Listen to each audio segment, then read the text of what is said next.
If you own a Google Pixel phone, you are likely familiar with the seamless integration of your Google account into every aspect of your device. From checking emails on Gmail to conducting transactions with Google Wallet, your Google account serves as a linchpin of your Android experience. But Android doesn't limit you to one Google account per device. As with Windows and Mac OS, you can set up multiple profiles and switch between them. However, the primary profile on a device retains certain privileges, such as the ability to make phone calls and send SMS. If you wish to extend these privileges to a secondary profile, here's a comprehensive guide on how to do so.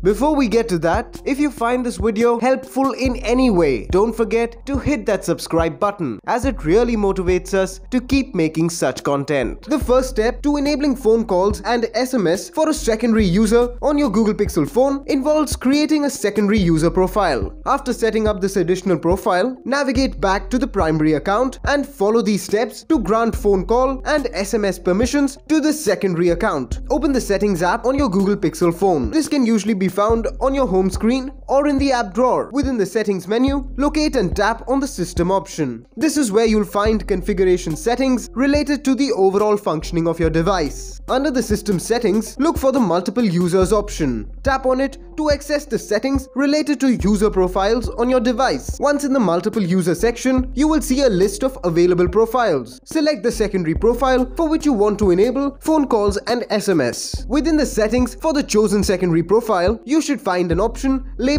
Turn on phone calls and SMS. Toggle this option to enable these privileges for the selected account. Failure to perform these steps will result in an error message when attempting to make calls from the secondary account. The error message, "Only emergency calls allowed," serves as a reminder that the default settings restrict phone calls and SMS functionality to the primary account. By following the outlined procedure in the system settings, you can enable phone calls and SMS for second user on a Pixel phone, making them more versatile for shared use. Embracing the full potential of your Android device involves understanding and customizing these features, ensuring a personalized and efficient user experience. We have more such videos on our YouTube channel, so be sure to check them out as well and follow us for more. Thank you for watching.